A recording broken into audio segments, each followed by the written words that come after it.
9th standard chemistry 4th chapter periodic ടേബിളിലെ let's answers questions ആണ് നമ്മൾ ഇന്ന് ഡിസ്കസ് ചെയ്യുന്നത്. ഈ ചാപ്റ്റർ നന്നായിട്ട് പഠിച്ചിട്ട് ഈ ക്വസ്റ്റ്യൻസ് നോക്കുക. അപ്പോൾ നമുക്ക് വേഗത്തിൽ ആൻസർ ചെയ്യാൻ സാധിക്കും.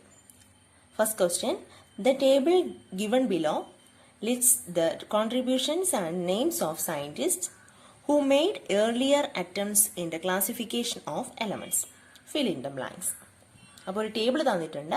അതിനകത്ത് നെയിം ഓഫ് സയന്റിസ്റ്റും ഉണ്ട്, കോൺട്രിബ്യൂഷനും ഉണ്ട്. ഈ സയന്റിസ്റ്റ് തന്ന കോൺട്രിബ്യൂഷൻ അല്ലെങ്കിൽ ഫൈൻഡിങ്സ്. അപ്പോൾ അത് ഫില്ല് ചെയ്യാനാണ് പറഞ്ഞിരിക്കുന്നത്. ഒന്നാമത്തത് ട്രയാഡ്സ്. ട്രയാഡ്സ് ആരുടേതായിരുന്നു? ഏത് സയന്റിസ്റ്റ് ആയിരുന്നു ട്രയാഡ്സ് സജസ്റ്റ് ചെയ്തത്? എലമെന്റ്സിനെ അറേഞ്ച് ചെയ്യാൻ ട്രയാഡ്സ് രൂപത്തിൽ മൂന്ന് എലമെന്റ്സ് വെച്ച് ഗ്രൂപ്പ് ചെയ്ത് അറേഞ്ച് ചെയ്തത് ആരായിരുന്നു? ഡോബറൈനർ. ദ നെക്സ്റ്റ്, ന്യൂലാൻഡ്സ് എന്ന സയന്റിസ്റ്റ് കൊണ്ടുവന്നത് എന്തായിരുന്നു? പീരിയോഡിക് ടേബിളിൽ അദ്ദേഹത്തിന്റെ കോൺട്രിബ്യൂഷൻ ലോ ഓഫ് ഒക്ടേവ്സ്. ഓർക്കുന്നുണ്ടോ? നമ്മൾ പറഞ്ഞു ലോ ഓഫ് ഒക്ടേവ്സ് 1 2 3 4 5 6 അങ്ങനെ എഴുതിയിട്ട് ഒന്നാമത്തെ എലമെന്റിന്റെ സിമിലർ പ്രോപ്പർട്ടീസ് തന്നെയാണ് 8th എലമെന്റും ഫോളോ ചെയ്യുന്നത്. അതിന് നമ്മൾ മ്യൂസിക്കിലെ സരിഗമ പദനിസയോട് റിലേറ്റ് ചെയ്താണ് പറഞ്ഞത്. The next, classification of elements into metals and non metals. Metals എന്നും നോൺ മെറ്റൽസ് എന്നും എലമെന്റ്സിനെ ക്ലാസിഫൈ ചെയ്ത സയന്റിസ്റ്റ് ആരാണ്? ലാവോസിയർ മെറ്റൽസ് എന്നും നോൺ മെറ്റൽസ് എന്നും ക്ലാസിഫൈ ചെയ്തു. പക്ഷെ ഈ രണ്ട് പ്രോപ്പർട്ടി, മെറ്റൽസിന്റെയും നോൺ മെറ്റൽസിന്റെയും പ്രോപ്പർട്ടീസ് കാണിക്കുന്ന മെറ്റലോയിഡ്സിനെ അദ്ദേഹത്തിന് പീരിയോഡിക് ടേബിളിൽ അറേഞ്ച് ചെയ്യാൻ സാധിച്ചില്ല. അതായിരുന്നു അദ്ദേഹത്തിന്റെ limitation. Then modern periodic law. നമ്മൾ ഇന്ന് കാണുന്ന മോഡേൺ പീരിയോഡിക് ടേബിളിലേക്ക് എത്തുന്ന മോഡേൺ പീരിയോഡിക് ലോ കൊണ്ടുവന്നത് ആരായിരുന്നു? Henry Moseley.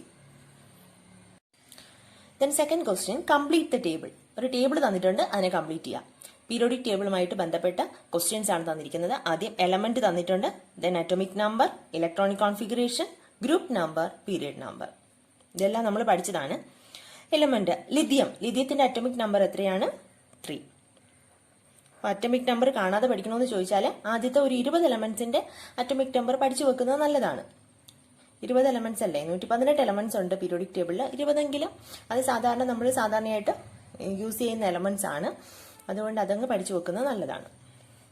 ദെൻ ഇതിന്റെ ഇലക്ട്രോണിക് കോൺഫിഗറേഷൻ ലിഥിയത്തിന്റെ 2 1.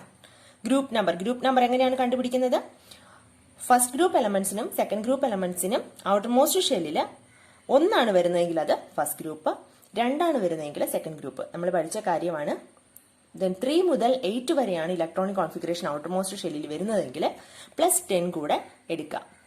3 മുതൽ 8 വരെയാണെങ്കിൽ +10 എടുത്ത് ആഡ് ചെയ്തിട്ട് അതാണ് നമുക്ക് കിട്ടുന്ന group number. Then period number എങ്ങനെയാണ് കണ്ടുപിടിക്കുന്നത്? നമ്പർ ഓഫ് ഷെൽസ് എത്രയാണോ അതാണ് പീരിയഡ് നമ്പർ. ഇവിടെ എത്രയാണ്? 1 2.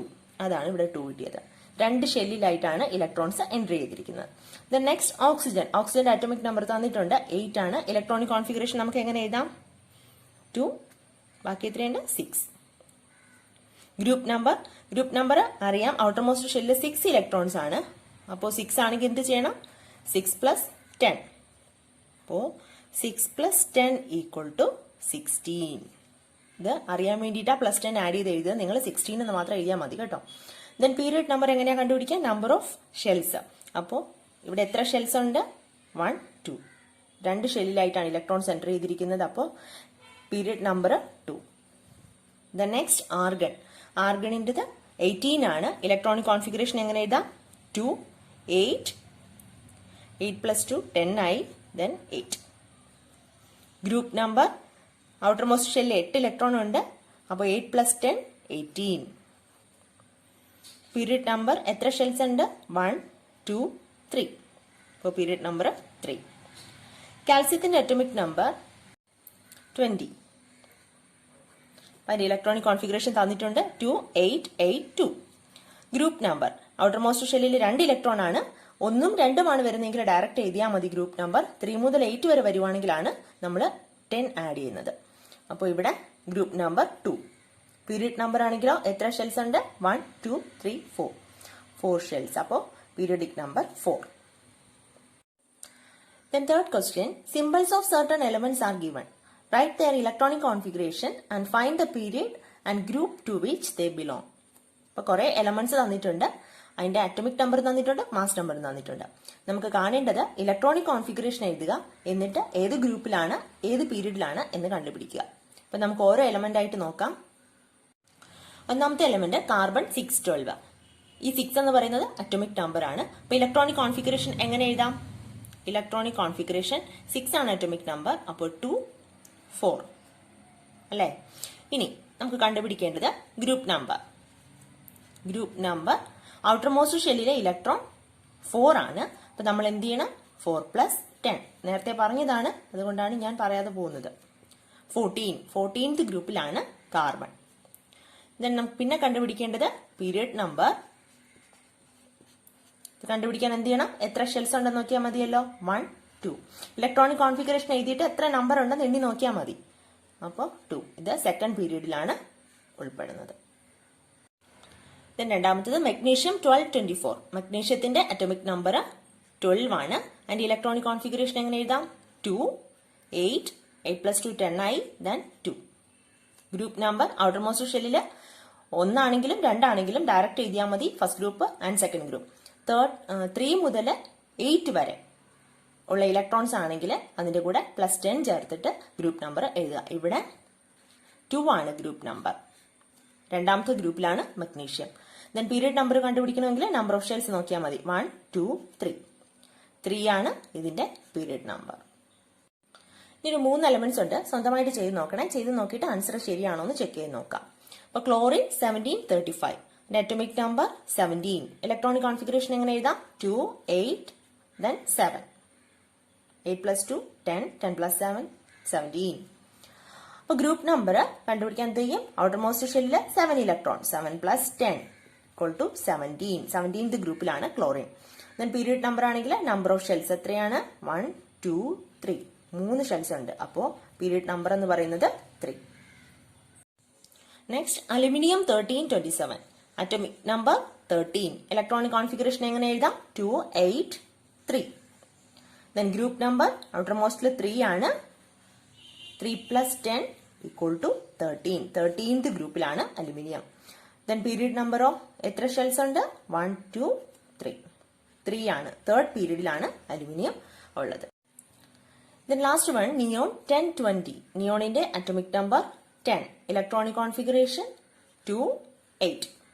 ഔട്ടർ മോസ്റ്റ് ഷെല്ലിൽ 8 ഇലക്ട്രോൺസ് ആണുള്ളത്. അപ്പോൾ 8 + 10 18. 18th ഗ്രൂപ്പിലാണ് neon. ദെൻ പീരിയഡ് നമ്പറോ എത്ര ഷെൽസ് ഉണ്ട്? 2. അപ്പോൾ സെക്കൻഡ് പീരീഡിലാണ് നിയോൺ ഉള്ളത്. Then fourth question, there are 3 shells in the atom of element X. 6 electrons are present in its outermost shell. അപ്പോൾ X എന്ന് പറയുന്ന എലമെന്റിന് 3 ഷെൽസ് ഉണ്ടെന്ന് പറഞ്ഞിട്ടുണ്ട്.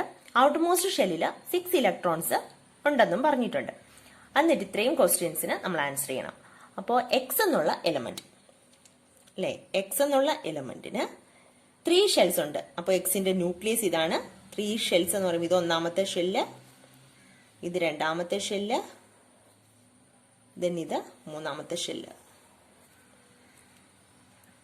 മൂന്നാമത്തെ ഷെല്ലിനകത്ത് 6 electrons are present in the outermost shell എന്ന് പറഞ്ഞിട്ടുണ്ട്. അപ്പോൾ ഇതിന്റെ ഔട്ടർമോസ്റ്റ് ഷെല്ലിൽ എത്ര ഇലക്ട്രോൺസ് ഉണ്ട്? 6. 1 2 3 4 5 6. ഔട്ടർമോസ്റ്റ് ഷെല്ലിൽ 6 ഇലക്ട്രോൺസ് ഉണ്ട്. അപ്പൊ നമുക്കറിയാം ന്യൂക്ലിയസിന് ചേർന്ന് നിൽക്കുന്ന ഷെൽ ഏതാണ്? കെ ഷെൽ അല്ലെ. K shell, L shell, then M shell. K ഷെല്ലിൽ എത്ര ഇലക്ട്രോൺസ് ആണ് കൊള്ളുന്നത്? എത്ര ഇലക്ട്രോൺസ് ആണ് എൻ്റർ ചെയ്യുന്നത്? 2 ഇലക്ട്രോൺ അല്ലെ. നമ്മൾ പഠിച്ചിട്ടുണ്ട് കെ ഷെല്ലില് കെയില് 2, എല്ലില് എത്രയാണ്? 8, എമ്മില് 18, എന്നില് 32 അല്ലെ. നമ്മൾ കഴിഞ്ഞ ചാപ്റ്ററുകളിൽ പഠിച്ച കാര്യമാണ്.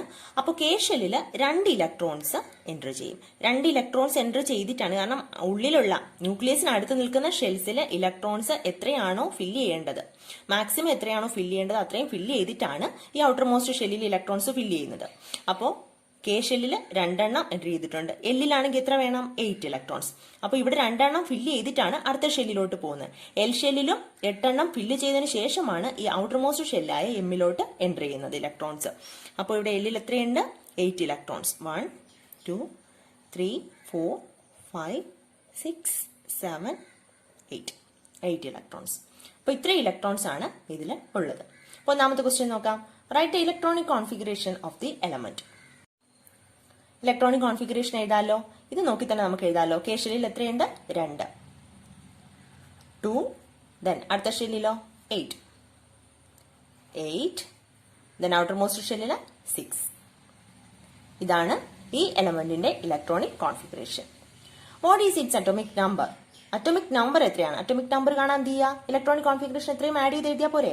അല്ലെന്നുണ്ടെങ്കിൽ ഈ ഇലക്ട്രോൺസ് എല്ലാം കൗണ്ട് ചെയ്ത് എഴുതിയാൽ മതിയല്ലോ.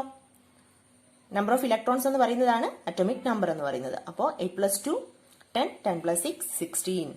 അറ്റോമിക് നമ്പർ എന്ന് പറയുന്നത് 16. In which period does this element belongs to? Electronic configuration കിട്ടിക്കഴിഞ്ഞാൽ, അതായത് അറ്റോമിക് നമ്പർ കിട്ടിക്കഴിഞ്ഞു, ഇലക്ട്രോണിക് കോൺഫിഗറേഷൻ കിട്ടിക്കഴിഞ്ഞാൽ നമുക്ക് പീരീഡും ഗ്രൂപ്പും എഴുതാൻ അറിയാലോ. ഏത് പീരീഡിലാണ് ഇത് വരുന്നത്? എത്ര ഷെല്ലുണ്ട്? 1, 2, 3. ഓൾറെഡി ഇവിടെ പറഞ്ഞിട്ടുണ്ട് 3 ഷെൽസ് ആണെന്ന്. അപ്പോൾ 3rd പീരീഡിലാണ് ഇത് വരുന്നത്, ഈ എലമെന്റ് വരുന്നത്. In which group is this element included? ഏത് ഗ്രൂപ്പിലാണ് ഇത് വരുന്നത്? ഗ്രൂപ്പ് കാണാൻ എന്ത് ചെയ്യണം? ഔട്ടർ മോസ്റ്റിൽ എത്ര ഇലക്ട്രോൺസ് ഉണ്ട്? 6 ഇലക്ട്രോൺസ് ഉണ്ടെന്ന് പറഞ്ഞിട്ടുണ്ട്. 6 ആണെങ്കിൽ 3ൽ കൂടുതലാണെങ്കിൽ 3 മുതൽ 8 വരെ ആണെങ്കിൽ 6 + 10 = 16th ഗ്രൂപ്പിലാണ് ഈ എലമെന്റ് വരുന്നത്. Write the name and symbol of this element. ഇതിന്റെ നെയിമും സിംബലും എഴുതാനാണ് പറഞ്ഞിരിക്കുന്നത് ഈ എലമെന്റിന്. അപ്പൊ നമുക്ക് ഇതിന് മനസ്സിലായത് 16 ആണ് അറ്റോമിക് നമ്പർ. 3rd പീരീഡിൽ 16th ഗ്രൂപ്പിലാണ് വരുന്നത്. നമുക്ക് നോക്കാമല്ലോ. 3rd പീരീഡ് ഏതാ? 3rd പീരീഡ് ഇതാണ്. 3rd പീരീഡിൽ 16th ഗ്രൂപ്പിൽ 16 അറ്റോമിക് നമ്പർ ആയിട്ടുള്ള എലമെന്റ് ഏതാണ്? സൾഫർ. സൾഫറിന്റെ എലമെന്റും സൾഫർ എന്നുള്ള പേരും എലമെന്റിന്റെ പേരും സിംബലും നമുക്ക് പീരിയോഡിക് ടേബിളിൽ നിന്ന് കിട്ടും. അപ്പോൾ സൾഫർ ആണ് എലമെന്റിന്റെ പേര്, സൾഫർ. സിംബൽ എന്താണ്? S. Next question. To which family of element does this element belongs to? ഏത് ഫാമിലിയിലാണ് ഈ എലമെന്റ് ഉൾക്കൊള്ളുന്നതെന്ന് നമ്മൾ കുറെ പഠിച്ചില്ലേ. ഫാമിലി, എല്ലാ ഗ്രൂപ്പിനും ഓരോ ഫാമിലി നെയിം ഉണ്ട്. ഇത് 16th ഗ്രൂപ്പിലാണ് ഉൾപ്പെടുന്നത്. നമ്മൾ 16th ഗ്രൂപ്പ് ഓർക്കുന്നുണ്ടോ? ഏത് ഫാമിലിയാണ് 16th ഗ്രൂപ്പ്? ഓക്സിജൻ ഫാമിലി അല്ലെ? നമ്മൾ പറഞ്ഞു 13ന്റെ ബോറോൺ ഫാമിലി, 14 കാർബൺ ഫാമിലി, നൈട്രജന്റെ 15 nitrogen family, then 16 oxygen family, 17 എന്തുമായിരുന്നു? Halogens, then last noble gases. ഇതെല്ലാം നന്നായിട്ടൊരു വീഡിയോയിൽ നമ്മൾ പഠിച്ചതാണ്. അപ്പോൾ ഇത് ഓക്സിജൻ ഫാമിലി.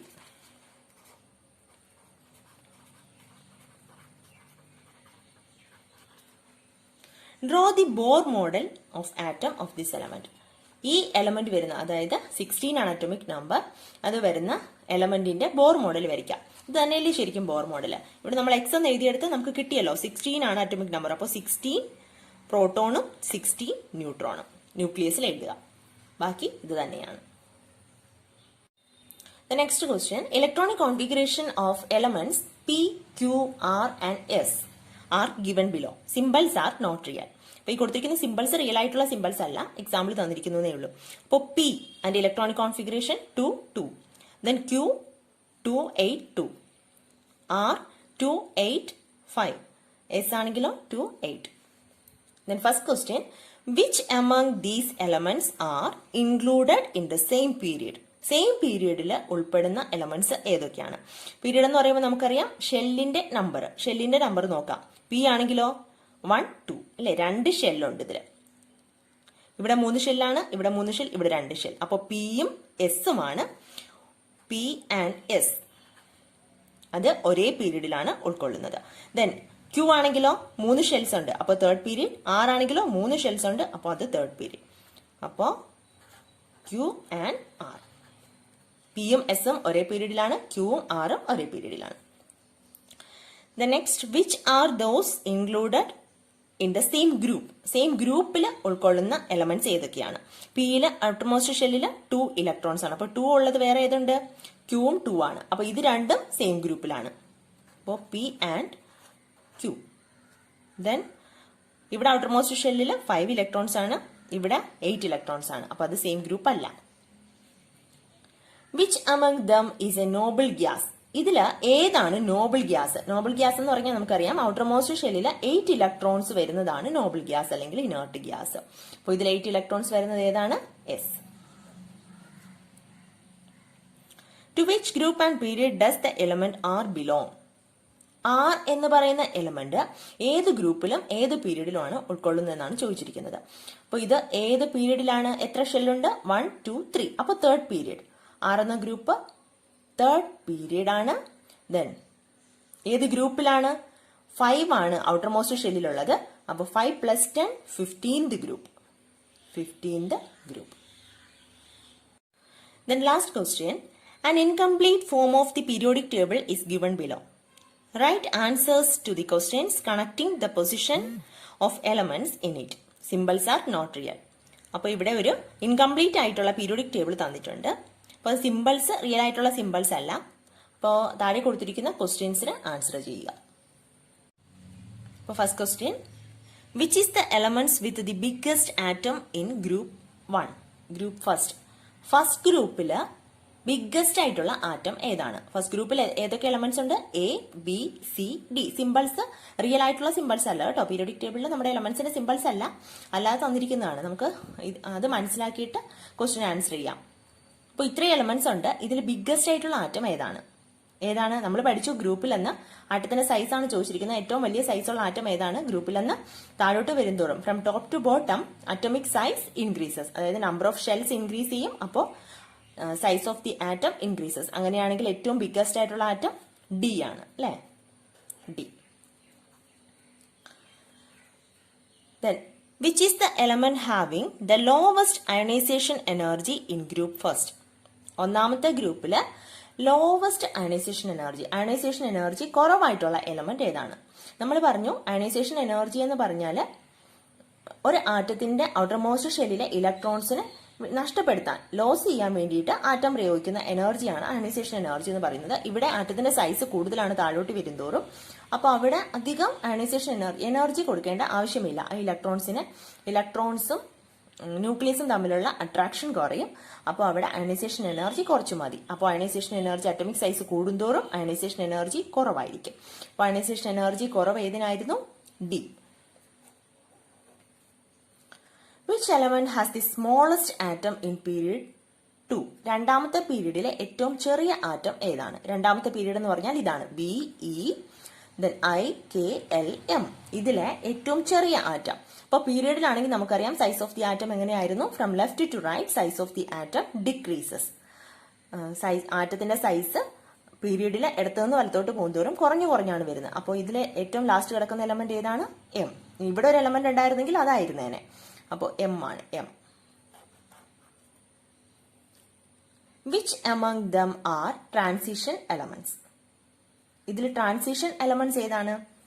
ട്രാൻസിഷൻ എലമെന്റ്സ് നമുക്കറിയാം 3 മുതൽ 12 വരെ ഗ്രൂപ്പിൽ ഉൾപ്പെടുന്ന എലമെന്റ്സിനെയാണ് നമ്മൾ ട്രാൻസിഷൻ എലമെന്റ്സ് എന്ന് പറഞ്ഞത്.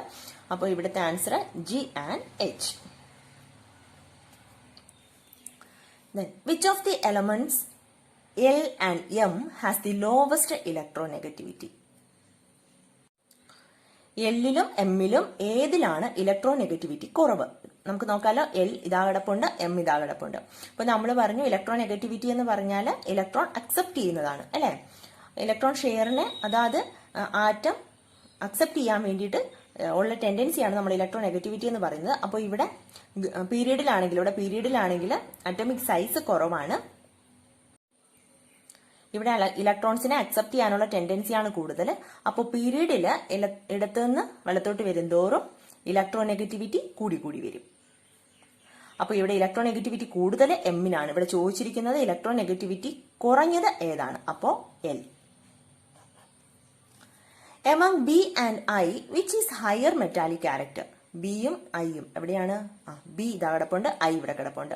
ബിയിലും ഐയിലും ഏതിലാണ് മെറ്റാലിക് ക്യാരക്ടർ കൂടുതലെന്ന് ചോദിച്ചിരിക്കുന്നു. അപ്പോൾ മെറ്റാലിക് ക്യാരക്ടർ നമുക്കറിയാം പീരീഡിലാണെങ്കിൽ metallic character from left to right metallic character decreases. അപ്പോൾ മെറ്റാലിക് ക്യാരക്ടർ കൂടുതലുള്ളത് ബിക്ക്. Then which among these are included in the halogen family? ഇതിൽ ഹാലോജൻ ഫാമിലി ഏതാണ്? നമ്മൾ ഫസ്റ്റ് ഫാമിലി, സെക്കൻഡ് ഫാമിലി ഇതൊക്കെ പഠിച്ചു. Alkali metals, alkaline earth metals. Then 13th group ഏതായിരുന്നു? Boron family. അങ്ങനെ പഠിച്ചില്ലേ?